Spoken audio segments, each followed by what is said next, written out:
Hello and welcome back to the Onlyaccies podcast. It is our 2020 review, a year that was filled with madness both on and off the pitch for Accies. Today, Brandon and I are going to run through every month in the year, talking about all the major talking points in each month. Now, January, the first game was a 5-0 win against Edinburgh City. A great start, and probably the biggest talking point from that game is the madness of Andy Dale's performance of his life, never to be seen again. Like I says in the past podcast, Latimer says to Andy Dales, how's it feel that COVID's going to be here longer than you? Which was obviously true. I don't even know who Andy Dales is playing with, but I remember that game. It was, I know it's only Edinburgh City who's playing, but it was nice to see a player actually running, attacking players, having a go, which we don't really see much being an Accies fan. And Andy Winter as well, made his first professional appearance. He scored on that as well.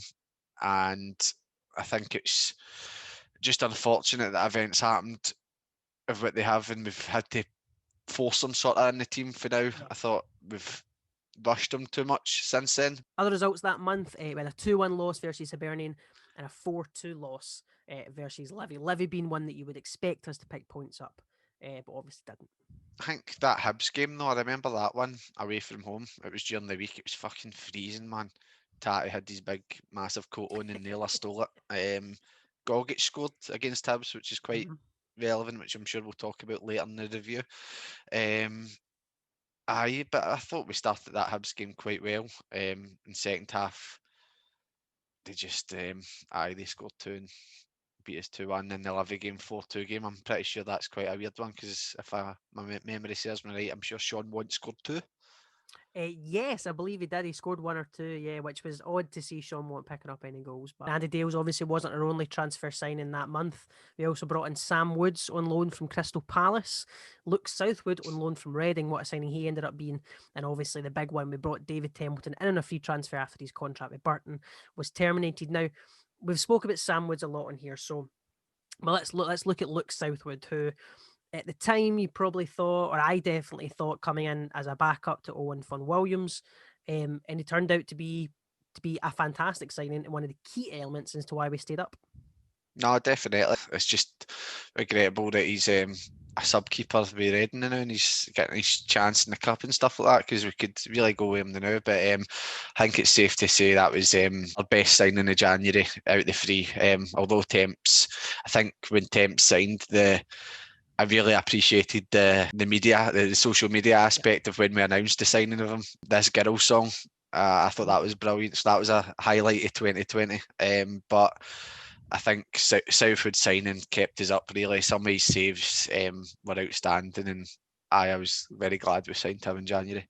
And I think he's one of the few players that we've brought in just as a loan who seemed to genuinely enjoy being here. You know, he wasn't here just to get any money, and he wasn't here just to kind of fill the seats.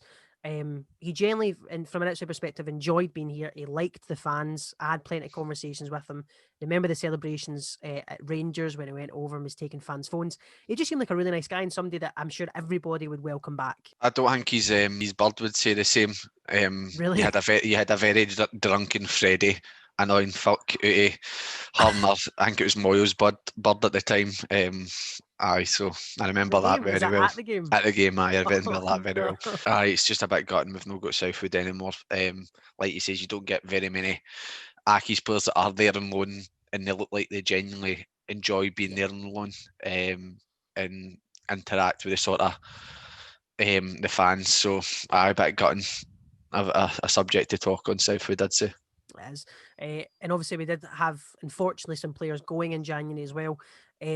Obviously, big one, club legend Darry McKinnon, released from his contract, and he joined Partick Thistle on a free. A player who maybe goes under the radar a little bit when you talk about kind of captains in the league. We knew he was brash and hated by nearly everybody who wasn't an Accies fan. But from us watching him, great captain, great leader, and somebody who I would have in this midfield right now. No, 100%. One of the players that if he's with your team, you absolutely love him. But if he's not in your team, you absolutely despise him. And no, it really, like you said, it goes under the radar how much Dazzler actually did do for the club and how long he was actually there for. Quite a mental rise from junior football straight into professional football with a full-time football club like Accies. His story and his background is a bit of a mental one, being in jail, etc. So I know it was a bit weird and sad to see him go, especially go to a club like Thistle. Um, but I think he's still at the club in some sort of coaching Coaching, yeah. capacity. So no doubt in the near future we'll probably see more of Dazzler.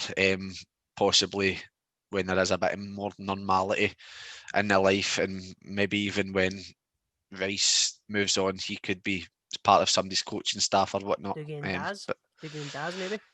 wouldn't surprise me. Dougie and Daz. And obviously, another one we lost that month was Sam Stubbs, who he was recalled suddenly from his loan to Middlesbrough. He ended up going to, was it Den Haag? Den Haag, Den Alan Haag. Pardews team, aye. And Sam Stubbs was one of those ones where when he first came in, he had a great start, and I was a big fan of him. But then I don't know, kind of maybe as it Easton got injured, that's what happened. yeah, and it kind of as it got kind of nearer to the end of his time, and he was partnered with say young Jamie Hamilton. He just didn't seem as confident, and obviously he needed that experienced guy beside him. But when he got recalled, you were stuck a wee bit, weren't we, in defence? Because he was a starter. He was one of our main players. No, 1,000,000%. Start of the season, he was outstanding. He was a rocket in the defence for us. Then when he's obviously coming in the end of 2019 when he's chucked the he's kitting at Motherwell, there was obviously something no right there because you never really see Aki's players chucking their kitting. Aye. And he's went to Alan Pardew's Den Haag and it's stuck us in a bit of a position. We did bring in Sam Woods, but let's be honest, Not much of a replacement, was it? not much of a replacement. No, not at all. And the big news story from that month, that was the first time we had any news of Brian Rice. And he came forward and admitted he had a gambling addiction. He wrote to the SFA himself, and he was then given a 10-match ban. Now, when that news was first coming out, I remember getting a message early on in the morning saying Brian Rice is fired. Like Brian Rice is leaving Accies today. You'll hear later on. And I remember thinking that came out of nowhere. Like there's no sort of correlation that why would that happen. I'm messaging folk, around this posts up on Twitter and Facebook talking about this. And then when that news story came out, I mean, I was so shocked. It was just one of those ones that I obviously didn't see coming. I don't think M did it. What was your reaction when you kind of first heard that story? No, like I was the same as you. I can't remember. I get a message in the morning, and then there's massive news regarding Rice coming out of Accies. So the first thing you just presume is he's leaving his post. Maybe he doesn't enjoy being a first team manager. He wants to go back to being he doesn't enjoy being a head coach. He just wants to go back to being an assistant or whatnot. Mm-hmm. Maybe the pressure was getting to him. I don't know. So he didn't really know what to think about it. And then out the blue, you see that statement and you're a bit like, well, fuck's sake. I didn't really see that coming. I did know he had previous sort of issues, and that's why he was over in Dubai. And there was some sort of there was gambling problems there. There was past history of it, but whilst he's your sort of manager and he's your head coach, you wouldn't expect that in any sort of. Mm-hmm. And I think it took the whole of Scottish football and even British football by a bit of surprise. I remember the sort of newspaper articles you were seeing, and it was quite a big controversy. Yeah. But everybody was on his side. All the Accies fans were pretty much, we're all behind you, Yep. Brian. All Scottish football seemed to be behind him. There were any sort of newspaper that would write a bad thing about it would sort of get shot down in flames, and that's what really sort of pisses me off about, as we'll discuss later in the year, how Accies fans were so behind Rice. Think about how much that could have affected us. Yeah. I know he was out. He was because he's came out and admitted it rather than being caught. It worked in our favour slightly, and I appreciate him doing that. But we were all behind him, and that could have really had a detrimental effect to us if, for instance, we did get deducted points, or it wasn't just a match ban for Rice. And the fact we were behind him, and for him to come and say some of the things he did later on in the year was a bit of a slap in the face, really, for us being behind him through his hard times. But it's just a typical Hamilton Accies thing, experience really, isn't it? It's just an absolute mental club, man, and it was mental in January when And that came out. like you said, I say it sounds horrible to say I loved it, but I loved that all the fans kind of came together and they kind of put the footballing aspect aside, where they Mhm, liked him, his tactics, whatever. They looked at him as a human and just said he's mhm. got issues. We all need to back him. The amount of fans who came and signed the shirt that only Akis gave him, I mean David gave him, on behalf of the fans. I had fans who couldn't attend the games who were messaging me saying, "Can you just write my name on it? I want to be on the shirt." Was countless, and I loved that fans stepped forward, and like we said, put football aside. And looked after him as a human, which was great to see. And like you said, the whole Scottish football got behind him as well. And they're interviewing managers and players from down south as well who heard the news and backed him. So it was good to see, and hopefully now he's kind of past all those issues and getting the help he deserves. Games played in February: 4-1 loss versus Celtic, 1-1 draw versus St Mirren, 4-1 loss versus Rangers, 3-1 loss versus Aberdeen, 2-2 draw versus Hearts, and a 0-0 draw versus Motherwell. Not a great month for Accies. And that will start obviously with Celtic. That was the infamous Griffith stamp, uh, where he got away with it. Everybody could see it was a stamp and a straight red card. Uh, he doesn't get sent off, and then what? 10 minutes later, Jamie Hamilton does. But that Griffith stamp dominated the headlines that week, didn't it? Aye, no, I remember it, and it was just the same old us against the bigger teams, not getting any sort of slice of luck at all. And then I know I think Jamie Hamilton was quite renowned for getting sent off last season, at the beginning of 2020 as well. But when a Celtic player does something wrong against an Accies player, or if it's a Rangers player, I remember Joe Garner done it at Ibrox when we get pumped in the Scottish Cup. You just don't expect anything, or the referees to give you any sort of helping hand at all. And Aki's in the old firm had an interesting month. That was the month where when we had Rangers at home, there was lots of Rangers fans inside the home end. Now this kind of sparked not mainstream media, but a lot of kind of Twitter and Facebook from Aki's fans directed towards the club asking why we are forced to sit alongside Old Firm fans and why any that are clearly in the Aki's end of our own stadium aren't getting kicked out and dealt with. That was a major story. I remember speaking to Alan Maitland about it, uh, and I remember the club coming out and basically saying it's money. You know, the more tickets we can sell, the more money we make. To be fair, they did start to look after us a bit more than any sort of fan that was seen to be in the Aki's end. They would try and sort of resolve those issues. And because I can remember going down to that game, there was a wee guy that tried to get in with a Rangers scarf and he didn't get in. And then what he's done is he's had his Rangers scarf and went and bought an Aki's scarf and tried to get in wearing an Aki's scarf. And I remember recording this wee guy, and I went up to him right in his face. And I'm like, "Can you tell me who Hamilton Aki's captain was last season?" And could the wee cunt fuck tell me who it was?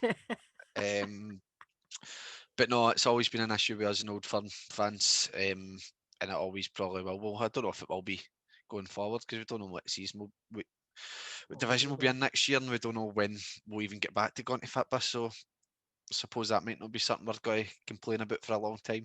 But aye, that Rangers game, it was another game that I thought were actually not that bad against Yeah, Rangers, but absolutely. the scoreline completely flattered them, Yeah, because which I seemed to remember be when a reoccurring theme last season. yeah. Um, the scoreline did flatter Rangers against us, but we'll talk about it in the later end of 2020 about scoreline flattening and eyes.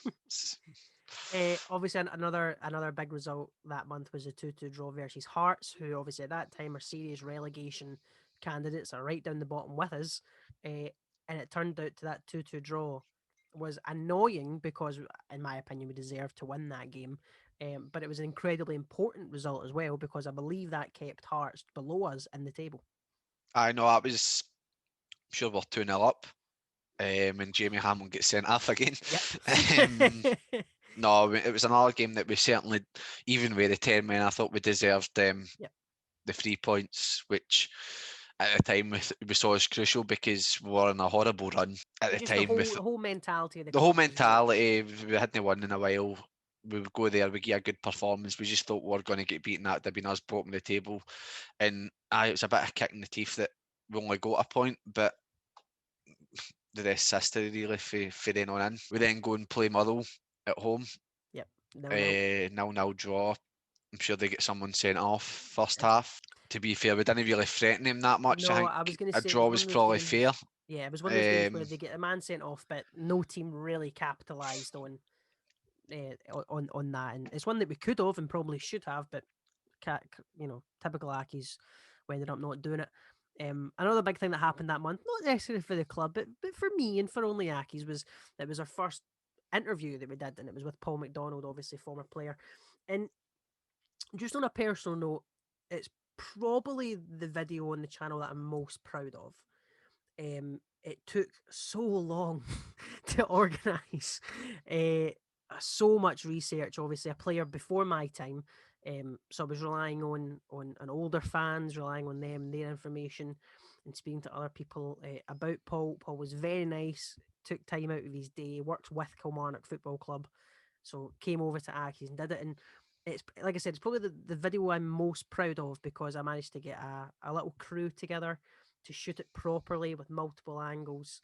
And like I said, it's the video I'm most proud of. And I my kind of hope was, obviously I didn't see COVID happening, but my hope was that for any future interviews we'd be able to do it under the same line, and it would have a run of professional kind of interviews, and hopefully we get more of that in the future. In my opinion, that Paul McDonald interview is the bar.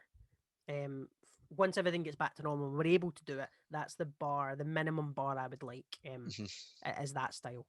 Other big story that happened that month was Jamie Hamilton once again linked with moves away, this time over to Germany. Wolfsburg and Bayern Leverkusen apparently interested. Apparently we knocked back a few offers from people, and this was the month that he went on a week-long trial to Brighton. Now, at that time, obviously Billy Reid's still there. He's the assistant. I was thinking that was him. I was thinking he's not coming back. He's going on this trial, and then we'll never see him again. What were your thoughts when he went in that link?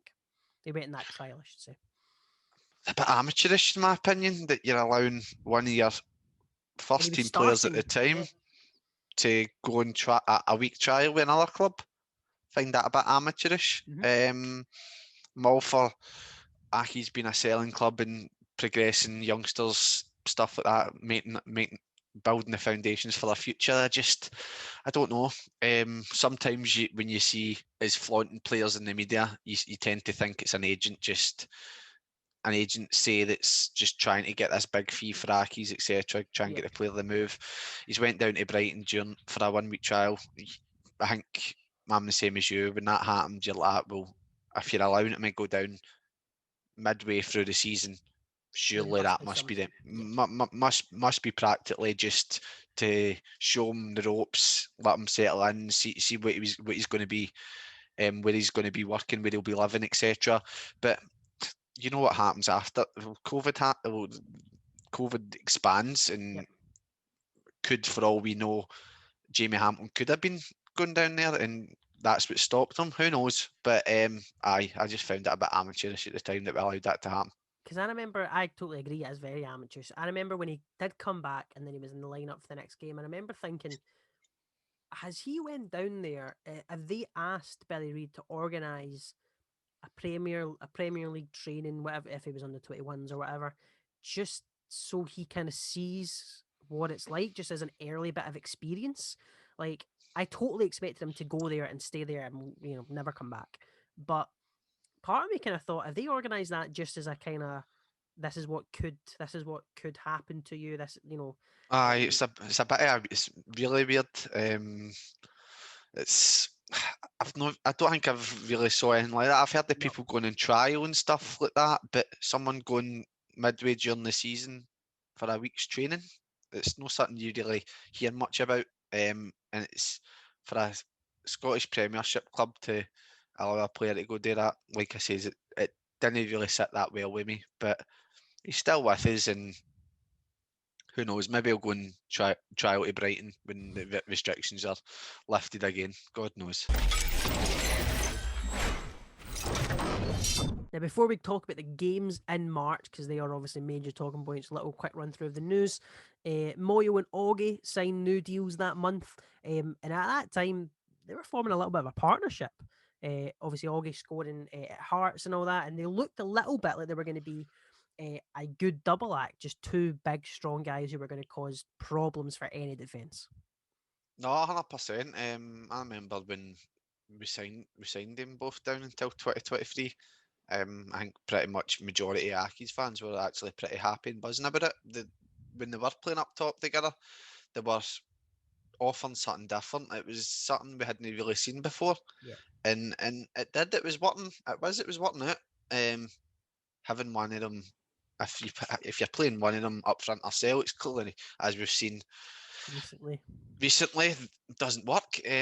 But no, when it happened, I don't think you'll find many Aki's fans that weren't happy about it. And they'd be lying if they said otherwise. So at the time, it was quite good news. We thought it was weird because we don't really sign players before we know where we're going to Yeah, be, and nothing was set in stone. What was happening that season, we were still in a bit of a yo-yo with Hearts at the time. We could have been in the championship if they were, and a championship attack. It'd have been a good double. It'd have hmm been a good two up top, and they were showing that they could do it in the Premier League. So no, I don't think you could have any qualms with them signing new deals at the time. yeah. Anyway, At the time. yeah, And I'll say at the time. at the time, another big news story that month. Another betting scandal, another one that kind of hit the headlines. Dougie Imrie was accused of a betting scandal by getting him and his friends to bet on himself getting carded. In In games, Celtic. yellow or red carded. I remember at the time thinking, "Fucking hell, not again!" Like the last thing we need right now is kind of more bad press around Aki's. But thankfully, there was investigation done. Nothing found out. When you hear it, you're like, surely not. But then you Yeah, remember it's Aki's, so you'd be like, ends possible, I suppose. But then that comes out, and you're like, fuck's sake, another one, man. yeah. What is actually going on? But as you say, it's been proven not guilty, and the sort of trial was thrown out, etc. So Before we go into the results, this was another incident that again we'll talk about kind of more instances of this later on where Brian Rice came forward and spoke about injuries and spoke about players getting injured, long term injuries, and we see now again looking back in hindsight that injuries have been a major problem for a long time and still continue to be, even up till now. it's the revolve map. People you're seeing on Facebook and Twitter quite a lot. You know, people are blaming the park, but I think I said in the last sort of podcast we done, I think it's to do with the constant chopping and changing of physios and doctors. Like when you've got a physio team that's set in stone there, then your rehab plan's going to be the same sort of recovery, Yeah, etc. But if you're constantly chopping and changing that, it's just going to affect the players. But you could also, like I said, you could argue it's the pitch. Ever since we changed to this sort of new and better off synthetic pitch that it was meant to be better than the last one we had. It does look a lot better, don't get me wrong, but if you're getting all these injuries constantly, is it then worth it? questions need to be asked. There's something clearly not right there with regards to injuries. It seems players are either getting rushed back, they're injured again, and it's just there's more people out than there is Yeah. actually available to select, and it's key players. And if Rice has seen this problem back then why is it continuing to be allowed to happen? So, questions need to get asked. And we mentioned earlier on about a partnership, Moyo and Augie. They scored the two goals that were the two in the two games of this month. 1-0 win versus Rangers and a 1-0 win versus Kelly. The results, no arguing about it. They kept us up last season. We'll start with Rangers, of course. What can you remember? What was that feeling like? It must have been I just remember. Oh, I absolutely was mental. sober. I Were you was sober sober. the whole time? Aye. Where No, well, were you? not after it. Not after it. No, but I remember I wasn't even going to go to the game Yeah, because you know how much I despise Rangers. yeah, But I wasn't even going to go. It was during the week. I got a ticket for it. To be honest with you, I actually got a freebie for that game, Did you? which was quite lucky enough. But I know I wasn't going to go to it. I just hate going there. Hate their fans. Hate getting beat off them, and I Yep. just don't think MD at all gave us a hope in hell. I certainly didn't anyway. Southwood was phenomenal. Southwood was Um, unbelievable that game. Unbelievable. I was quite confident Yeah, was when it we a little 1 nil feeling in up. the air? Yeah. It was a weird feeling. Usually you're like, fuck, they're going to score. It's coming a mile away. But Hmm. I don't know. It was a weird one. But no, it was phenomenal, man. And the seethe after it. Gerard out. No, I Yep. haven't. It's clearly he's wished that happened. But no, it was phenomenal. And just David Moyes scoring the winner at Ibrox. Unheard of. That is honestly, that is the most ridiculous headline ever. Um, but no, we went there, we done it, and it was phenomenal. One Unbelievable. definitely up there with the top three Aki's results ever. No, Yeah, phenomenal. absolutely green. I remember I was working that day and didn't finish till about probably half an hour before the game started. Got a message from an Aki's fan saying, "Listen, I don't know if you're coming tonight. I've got a spare ticket if you want it." And I remember saying, "I could, you know what? I could just jump a train straight from work and go in." And I remember thinking, nah. I was like, nah. Sorry, I'll go home. I'll watch it in the telly. I'll get a live stream of it. That'll do me. Man, I how rem- much did I regret that? By the way, like I remember sitting there, and I remember when the goal went in, obviously going mental and jumping around like crazy. And the first thing I thought was, I could be there, man. It's See a that's major the regret. reason all the time that I'm like, can I actually be asked going to this game? But Yeah, then like I've been like that so many times. With like the Rangers game before that, I was sober before that. I wasn't got to go to that, but I did, and we beat them then. There's so many games I'm just like, can I really be asked on here? We're going to get beat, but I just always go. Do you know yeah, what I mean? I'm never going to miss it. Actually, so I couldn't. There might be a chance I wasn't here today after that Rangers game. I remember me and Latimer were walking home to because when we go to Rangers, we get the train to exhibition centre right. and then we walk like across the Clyde Hmm. where the SECC is, and then we just walk to Ibrox that way, and we're walking by this shop, and there's this wee fucking Govin's really bad, right, Yeah, especially at that time, and there's this wee cunt, he's pulled out a blade, and he's like, oh, Jesus, here, where you going, pals? Here, come back here. But he didn't actually come after us, so fucking hell. aye. No, but you get that all the time when you're walking by Govan. It's just Yeah. you're taking yourself into your own hands. So at least I'm still here.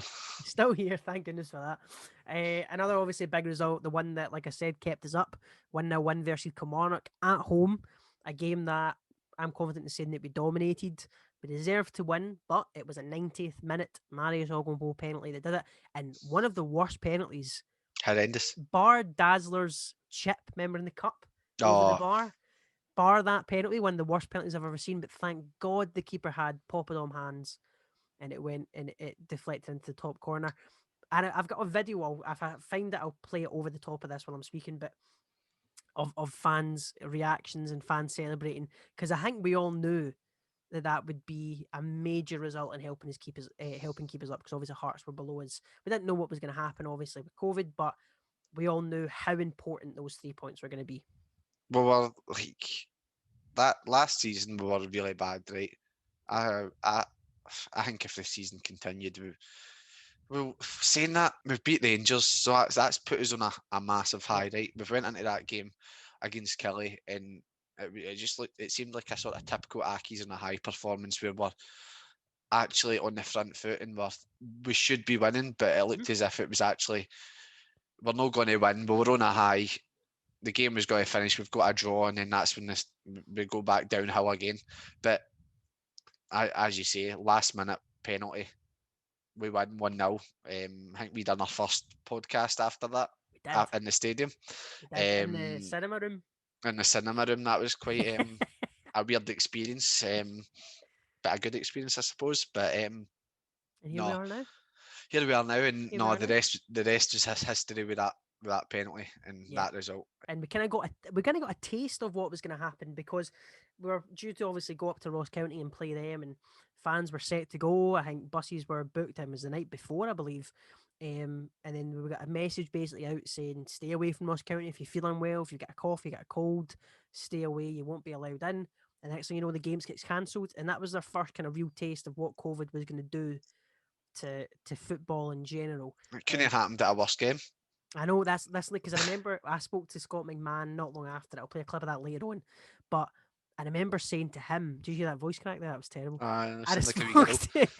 to I spoke to Scott McMahon, and I spoke to Scott McMahon after, and he was saying that how much of a high the whole club was on, and they were going up with full confidence and full belief they were going to win that game comfortably and then push up into the table, and I was confident we were going to do that as well. I was very confident. There's not many times you're going up to county. Usually you're going up to county, you're buzzing just to get pished and Yeah, just enjoy to it get with your out. pals, just to enjoy the day. But there's not many times you're going up there thinking you could actually get a win, which is icing on the cake. We don't tend to get wins up at No, Dingwall. I know we did this season, but you don't actually tend to get victories up there. And no, we were in the high, and I remember that fucking Friday. People are, if you're feeling unwell, please don't come to the game, etc. But that was, I don't think it I wasn't was. stopping him. I wasn't stopping them. They were obviously health comes first, but But Ross that, to County be away. fair, at that time, nobody knew kind of the extent of all this. So, Exactly. nobody was expecting anything crazy. Then I just remember it was like 4 o'clock in the afternoon because I was still working, and you get that message in your phone that it's postponed and cancelled, and oh, it's just heartbreaking. But at least there was a good reason behind it being cancelled and postponed, and we're knowledge of that now. But it was a bit gutted at the time that actually we couldn't go to it, because I'm sure the run we were on we could actually win. So obviously, COVID-19 dominated the headlines in April.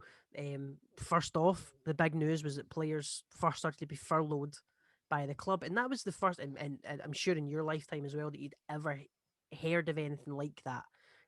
Players put in furlough because Never nobody heard of the knew. word furlough in my life till last year. I think most people had.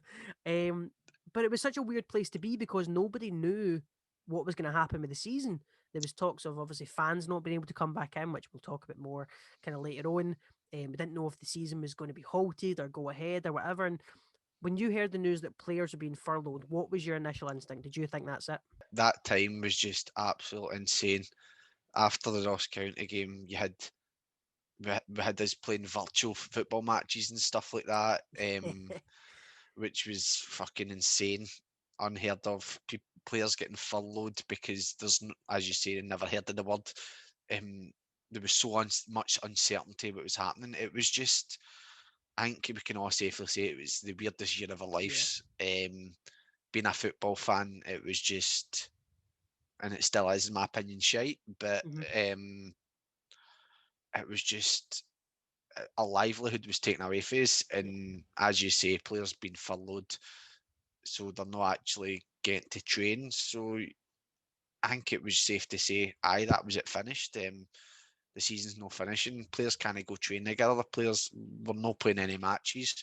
Players are getting furloughed. And what's happening to the world? Do you know what I mean? It was just Hmm. nuts, man. It was insane. Yeah, and I remember Aki's offering the league. They would happily play games behind closed doors, and obviously we know that is now the norm at the moment, unfortunately.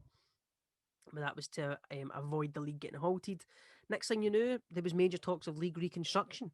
We won't turn this into a Hearts podcast, but Hearts are obviously at the Did centre it of right up, that yous? to try and remain in the league. But I remember when those talks of league reconstruction going around, as the kind of days went on, it looked more and more likely that it was going to happen, didn't it, for a little while there? It was. It was just. I'm not going to say what the right choice Yeah. was, and whether season should have been null and voided, because I'd more than happy leave the season null and voided right now. um, which, if you're watching this SFA SPFL, please do it. Please do it. But no, it was. it was just all insane. I don't know what the right choice was, what the right decision should have been. But the talk of restructuring the sort of league, it would have been something different as well. Yeah. And it wasn't just because I think people saw it as just a way to save Hearts, and in a lot of ways it was. That was the whole reason it was brought in. 95% of the time, Yeah, I would say that's what it was cause of. yeah, You can see the other arguments why it would be wanted to do it, but if COVID-19 hadn't happened, they wouldn't have been having that discussion. that's So, exactly what I was going to say. Was they use COVID as an excuse to bring up the conversation, but mhm, it's still a conversation that I'd be interested in having now, even when COVID kind of goes back to normal. I'd be more than interested in getting a larger top division, mhm. a larger championship. It's something that I feel would benefit not only kind of us, but kind of Scottish football in general, in my No, opinion. I probably agree with you as well, to be honest with you. But aye, obviously there was a lot of talk, and we were in the headlines because Les Gray was on the front of it. Absolutely, yep.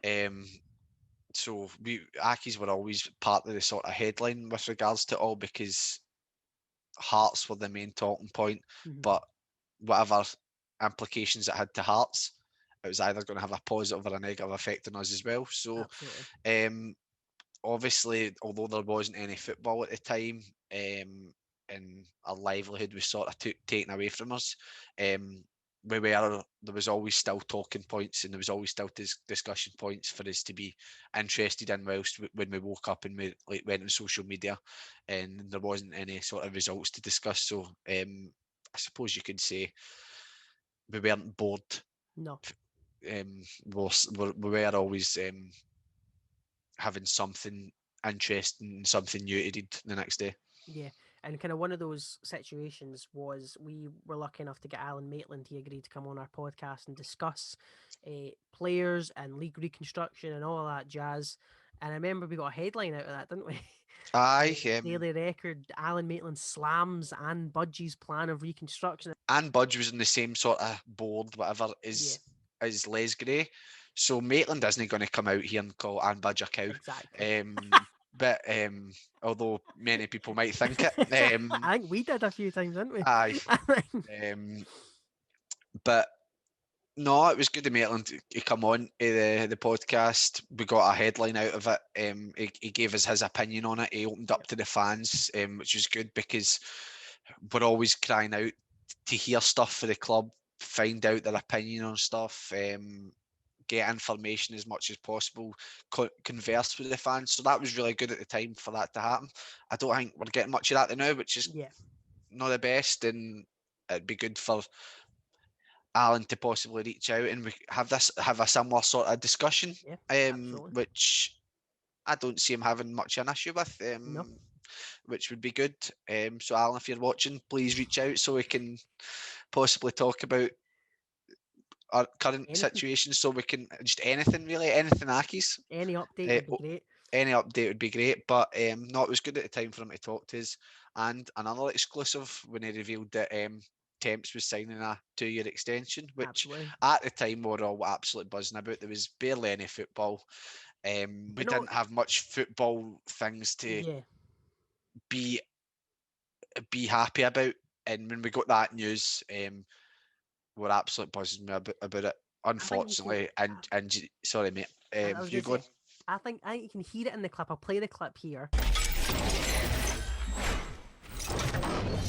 Without having to put it out on the website, but from our point of view, we've already re-signed David Templeton for the next 2 years. Unbelievable.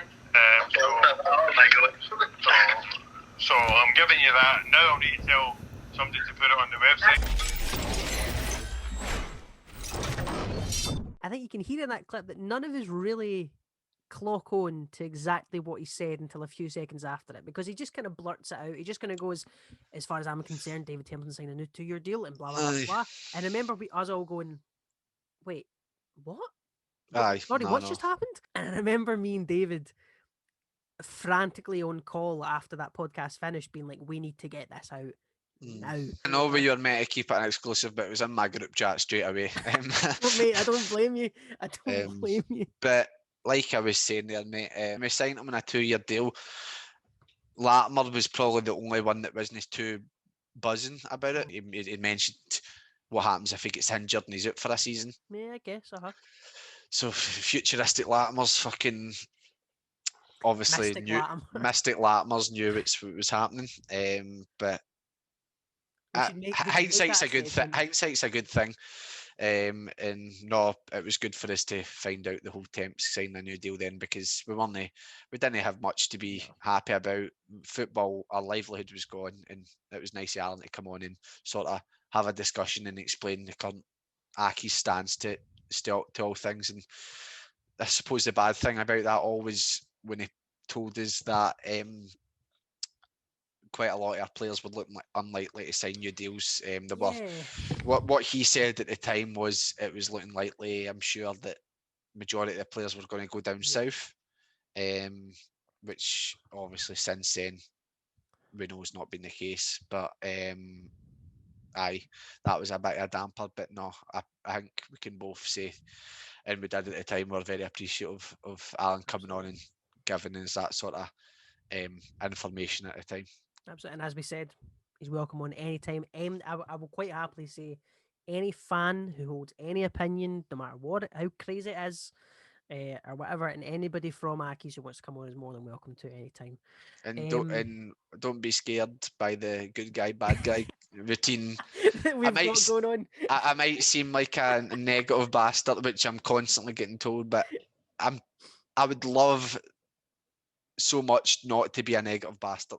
I would honestly, I would just, I don't want to have a negative mindset full time, but needs must sometimes. Needs must.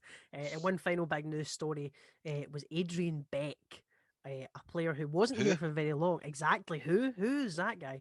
Adrian Beck, who was not here for very long, left Hamilton, go back to Germany, I think. And then next thing you knew, there was a news article out. Adrian Beck rips into Brian Rice and rips into Aki's, and is ripping into his playtime and the training. And I remember thinking, who is this guy? Like, all joking aside, Inserts Conor McGregor gif. Exactly. But just I remember reading it and thinking, like, you weren't exactly, when you did play, you weren't exactly setting the world alight. So I don't see what you're moaning about. But this story has a certain relevance to me because out of nowhere, Adrian Beck requested to follow me on Instagram. And I thought this is definitely revolving that story because obviously it was getting shared everywhere. And then he sent me this big message that was basically saying my words were taking it out of context and were mixed around. Could you please pass on an apology to the fans and to the club on my behalf? And I remember thinking, thank you for reaching out. It's a nice thing to do, I guess, to apologize to fans, but there's no way that those words were in any way misconstrued or muddled up. Like, I don't see where it came from. I think he was obviously trying to save some face. It was just a weird thing to kind of get, and I think it was like a Monday morning, such a weird thing to wake up to. Adrian Beck sliding into your DMs. No, I remember when it happened and you messaged me straight after it. It was, I don't know, it seemed like a player that didn't get much opportunity because he didn't look up to much when he was here. It seems like an agent's got him a move. It was a very weird move when it happened. Second tier German, was it Germany? Something like that, yeah. Something like that. It just shows how irrelevant the transfer was that we don't even remember. We don't even know. I don't even know. I think he was German and it was a second tier. Mate, I can't even remember. Was it second tier Belgian side? He's no good game time. He's went back home. He's trying to get his sell in the sort of media spotlight, maybe get his sell a new club, because I've saw him on Instagram since then, and he looks like he was playing the same standard as Liberty Nakis.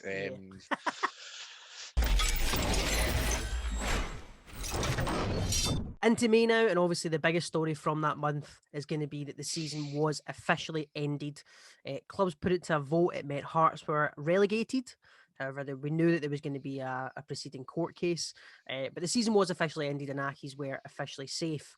I mean, I can tell you from kind of round about that point, I probably felt more relieved than anything else that we weren't going to be dragged into anything kind of more severe, but we knew it would have a big impact on the news and on Scottish football in general. What were you feeling kind of around about that time?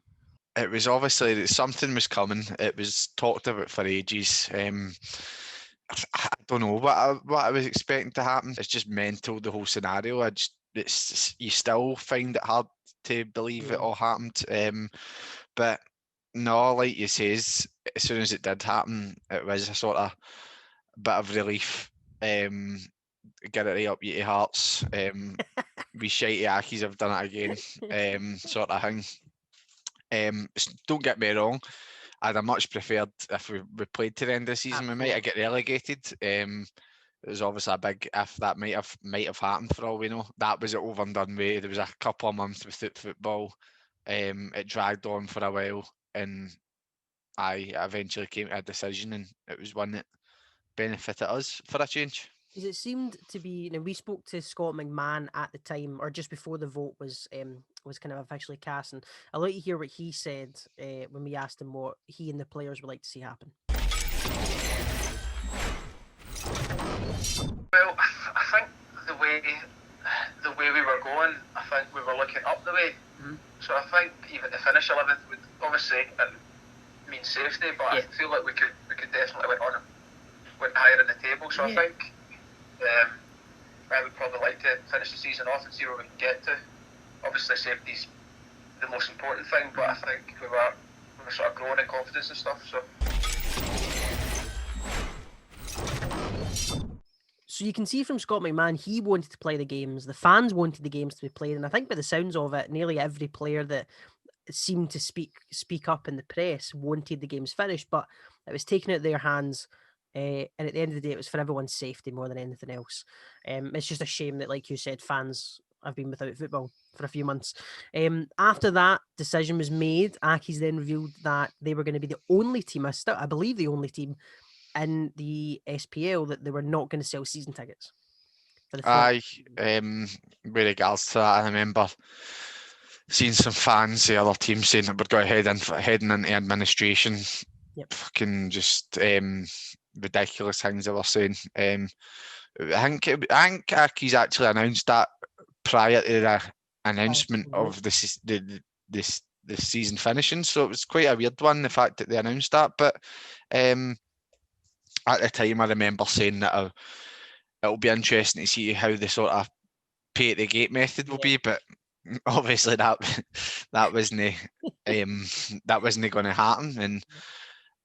And I think it's a weird one, because for the club, it's not really benefited the club with the fact that we didn't charge for season tickets, because we've probably been the only club that didn't do that, as well as having to pay for the streams as well. So it would have been more revenue, and don't get me wrong, I'd more than happily would have done it.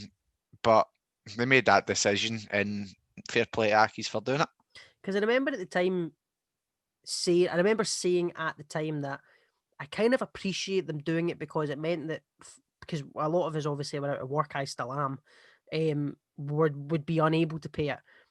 But the fans that were saying that they could, and I was luckily one of them, that they were saying they would happily have paid it to help the club, that, they would have done anything to help the club and have done in the past. They would have done it again, but like you said, they decided not to. I think looking back at it now, I think it maybe would have been smarter to do that, but we're stuck with the streaming. Hindsight's a lovely thing. Hindsight is a lovely thing, and this plus the football department's not always the mainstream of income, which they should maybe force their attention more to, which we always have this discussion with. If they want income, then they need to put stuff into the football team, and they need to be clever, and the football department as such doesn't seem to be their main source of income for some weird reason. So it's a bit of a weird one. And as we spoke about in the previous month, Alan Maitland said to us on the podcast that they were putting contract offers forward. It looked as if a lot of them were going get down south, and it was in May that decision finally kind of happened. Mika Miller, George Oakley, Adam McGowan, and Alex Gogic all moved on. But I think what kind of shocked fans most, and I'm sure you'll talk about this, is the fact that we were told they're all going down south, but then suddenly all these links start popping up to other Premiership teams. It was a bit weird for us. It was nice enough, like I've mentioned previously, Maitland to come and sort of give us that, and he's obviously told us that the majority are looking like they're going down south, which one of the four only did. Miller went down. I think Miller was the most obvious one to be going down south. We kind of knew for months that he was. I think if the uncertainty, obviously the board didn't offer certain players deals which the players obviously felt was maybe a bit merited, and you could totally agree with the players that they did, but the board were obviously uncertain on what the future did hold. And yeah, maybe if they did sell season tickets, maybe we could have offered even a couple of these players a bit more than maybe what they wanted, and we could have still seen a Aaron McGowan at the club, or an Alex Gogic still at the club, or even Oakley still at the club. I think Miller was definitely gone, but it was unfortunate, and it was a bit shite when we started hearing rumours how we only offered them pay cuts and stuff like that. Even if the future was uncertain for ourselves, we knew that we were still going to be a Premier League club. So offering our key core of our squad new contracts, you would have thought would be up there, but in the end it didn't happen, and they've moved on and with new clubs, so there's no point in talking about them too much. No, and there are 4 players that would get in our team now without a shadow of a doubt. And I think the players, some of the players apart from them that we released, would probably still get in our team now. Yeah, because it was a fair list of players released that month, wasn't it? Steve Davis, if he stayed and they kept him fit, probably our best option. My favourite man, the Tin Man, Blair Alston. I think he'd get in our team. He would. No, he absolutely would. When he's fit, I think he would definitely get in our team. Obviously, the rest of the players were sort of Johnny Hunt and young players, so maybe no more so them. But Johnny Hunt would certainly be a squad player now. I'm not for a second saying these players are world beaters or my favourite players, but with our current squad just now, I don't see them being very far off it with certain players that are getting opportunities just now. So there's no point in grumbling over spilt milk and old players and talking about them too much. I think one thing for me that sort of stood out for me is because obviously we were out without football for so long, and none of us had ever seen the playoff match. I had never saw it, like, apart from being at the game. Obviously we saw highlights of it and whatnot, but I'd never seen the full game back again. I just never had the opportunity, and I think majority of the fans never had the opportunity of that. And I think this is one time all the fans have came together and done a big massive vote on Twitter, and we've actually managed to outbeat some big games and big clubs with much bigger fan bases, which was mental. And I remember watching that game on a Zoom call with my pals and stuff like that, and made a day of it, because we hadn't saw football for a while, and that was a moment that I really enjoyed, because we hadn't watched football in a while. Saturdays were pish without it, and then we were able to actually watch Accies v Hibs full match on a Saturday, which made up slightly for there being no football for a while. Yeah. I mean, like, I was the same as you, mate. I hadn't seen it since being there, and to sit, and I remember seeing on Twitter all the former players. I remember Ziggy, Jesus Garcia obviously coming out and saying they were watching it as well, and just to kind of see all the former players kind of come forward and say how much they enjoyed it as well. And I loved it, man. It was it was phenomenal. It was good to sit back and watch properly. And like I said, we'd seen the highlights, but to sit down and watch the full, 120 minutes of it is just phenomenal. Even we things like when you know the goal's coming up, getting your phone out to take a Snapchat video, just so you can sort of reminisce.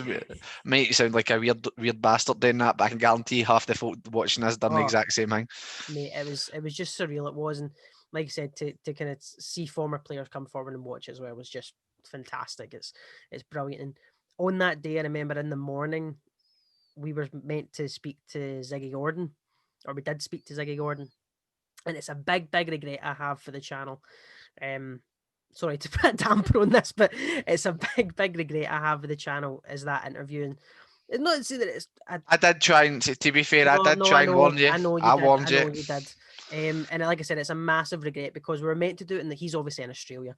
We were meant to do it earlier on, really early in the morning for us, kind of later on in the afternoon for him, and that didn't materialize, and then it was pushed back, and it was very last minute. I think we started 1 hour before the kickoff. And I was like, listen, I want to watch this Yeah. no matter what. There's no point in rushing this. Surely we can just try and reschedule. But obviously, of course, you wanted the content, etc. Listen, And it's a mistake. We all make mistakes, especially myself, and it's something we'll learn from. And I think we've learned from the future podcasts, making sure everything's prepped, etc. And who knows, we might be able to speak to Ziggy again. I hope someone. I hope so, because like obviously after that, we spoke with Alan. Well, you spoke with Alan Ferguson. Yeah. Spoke with Menson after it. The month before we spoke with Brian McPhee. So, I think there's lessons to be learned there. I really enjoyed speaking with Simon and speaking with Brian McPhee. So, no, it's definitely something that in the future, even to speak with Ziggy again, making sure we've got everything prepped well. And absolutely. If the viewers have got any suggestions of any players, any Accies related player, manager, anything, just leave a comment and we'll obviously. And before MD does say anything, you do not know how many times I've emailed Crystal Palace. I have emailed Preston to try. I've emailed Brighton to try and get Billy Reid. I've emailed all these places. I have reached out on social medias. You have no idea. Any sort of Accies related requests MD has, just let us know and we'll attempt it. So after players all being furloughed, Alan Maitland finally announced that suspension of training until July. It looked as if football was not getting back on track. Accies also announced that they were doing £10 live streams for games. That's obviously now been upped to 15. But I remember at the time when that came out thinking, if they were kind of good quality, that was the big thing. If they were good quality, £10 a game would be absolutely fine with me. Obviously, gutting we weren't going to be there, but to be able to watch them home for a tenner, I was happy with. I think I remember touching on the training sort of thing. It was a bit.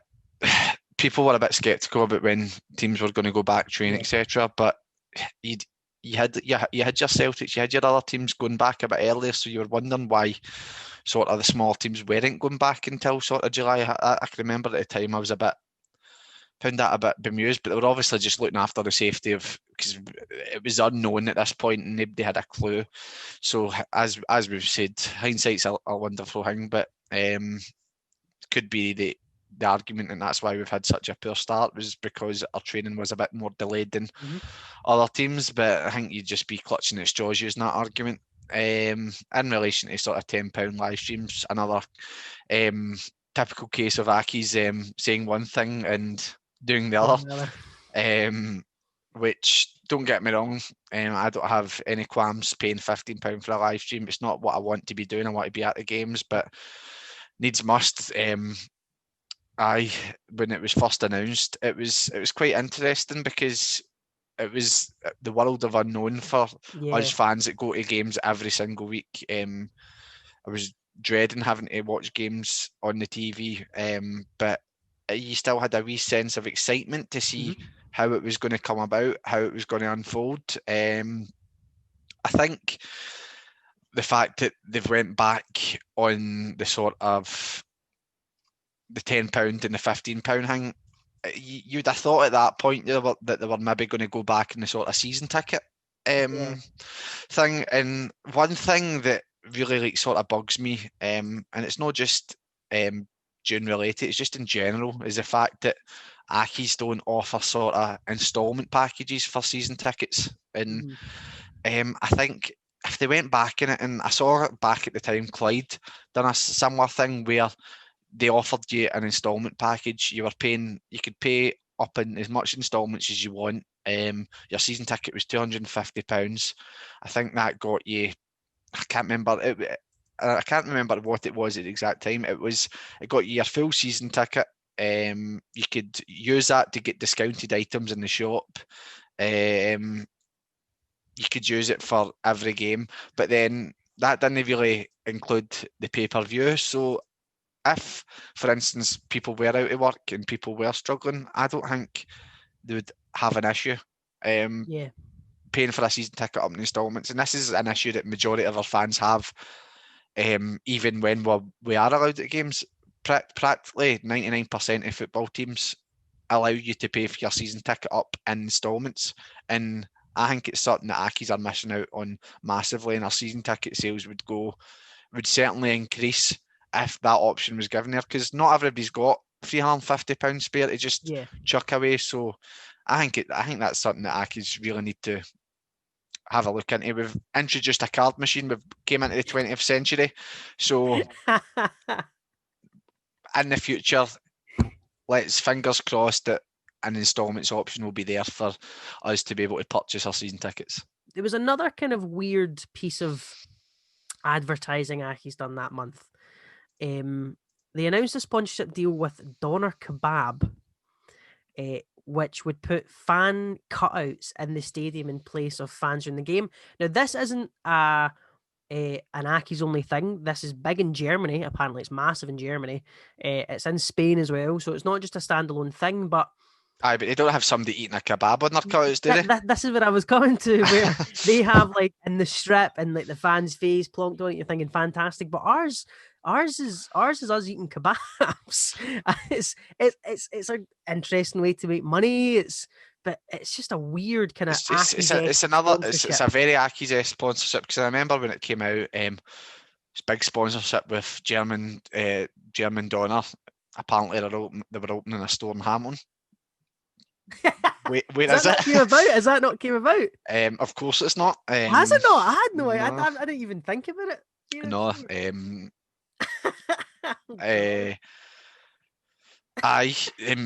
They've released a sponsor without the kit. Without a kit. They didn't tell us how we were. They didn't. So it seemed like a good PR stunt and a good advertising in a quick way for Accies to make money off a sponsor, but then they didn't. You would have to be very clever and have to go doing your research yourself to find out how to actually get one of these cutouts. Surely, if you're trying to get as much revenue in as possible, you advertise well, you use this sort of PR stunt and expand on it to try and actually get money in. But it seemed as if they were just happy to advertise German Doner and not actually get people to buy the cutouts. Because as far as I'm aware, I've only ever saw Donald Trump, Boris Johnson and Marcus Nash on cutouts. So three great leaders. This is what I was interested in. Has anybody seen their cutout? Like I didn't buy one, right? But see just for the whole memorabilia sort of thing, and I don't know, it's just something mental happening now. I would have bought one, but see if they actually allowed us to find out how to buy them rather than having to go and email Aki's office, which I've emailed so many times before and never ever had a response. Have to give my card details to some random fucking bank account. It's just all a bit weird. But like you says, the only ones I've saw is the three mentioned before, and I don't know, are they very similar characters? I don't know. There was some good news in June though. 3 new signings. We'll start off with probably the biggest, Ross Callahan. Came in for a free. And at the time, Brian Rice told us specifically he was a goal-scoring midfielder. I remember he came out specifically and said he's good going forward and he'll pick up a few goals. And he immediately started playing him defensive midfield. But we'll go into that later. At the time, though, you were very positive about Ross Callahan signing. This is what you had to say at the time. There is signings I'd much prefer, but no, I'm a wee bit happy with that one because obviously I remember him for his Hearts days, and he was obviously he was at Raith Rovers before them, and he got his moves to Hearts, and I remember him back in Rafe as well, and he was a dead promising player, and I always thought he would be one of the ones that was going to go quite far. Right. But he's obviously not been that lucky with injuries, etc. And ever since Hearts, he's sort of went just down the way ever since. But I think Dundee fans were obviously fuming, which is always a bonus. The fact that we got him, and he left, obviously. And so he's definitely showed promise previously, and obviously it's somewhat. What's the best way? Like, I wouldn't go anywhere near as far as saying temps, Right. but it's somewhere in that way where he's been very unlucky with injuries. Mm-hmm. He started off his career dead promising, and it's just went down ever since. So fingers crossed, we can sort of rejuvenate or revitalise his career a bit, and he brings out what the potential was previously shown. Now, I'm assuming your enthusiasm and excitement has only increased since then. Well, I'm not usually wrong, but no, like Ross Callahan was one of them. We were linked, and there was so many players getting touted about, and you know what it's like being an Accies fan. You're just hoping for something, like it is the now. We're hoping for some sort of transfer news, and when you hear Ross Callahan, you see all the seethe for the Dundee fans. They're all raging. It was a player that it's a bit of a weird one when a player's been really good when he's younger, but then something happens or he goes off the radar, maybe possibly because of an injury, or he just has a bad half a season and his slope goes down the well. When I always feel there's something still there. There's a reason he was so good at a young age, and it's about somebody bringing that back out in him. So that's how when we signed players like Ross Callahan, he was really, really good when he was at Rafe and when he was young, and I remember that, and he got a move to Hearts. So the way he is just now, and he's playing in that, I just think if we can give him more support, because he's doing that midfield role himself pretty much. We're playing that 7 defenders, 1 midfielder, and 2 attackers. He's practically playing midfield himself now. So to utilise the way in which he's playing, just being by on his own and still showing us that he's a player on his own. If you can give him somebody beside him, it's just going to make him increase his ability and be able to express himself even more. So out of the 3 signings we made in June, I think it's safe to say, and probably arguably, all the signings we made bar 1 player, I think that was definitely our best one. The other 2 signings, Charlie Trafford and Callum Smith, can't say I'm a fan of either. I don't really want to talk about them in depth just now, because we'll probably go on and talk about them in later months, but I was a bit promiscuous about when we signed both of them, and I think it's safe to say my thoughts at the time were correct.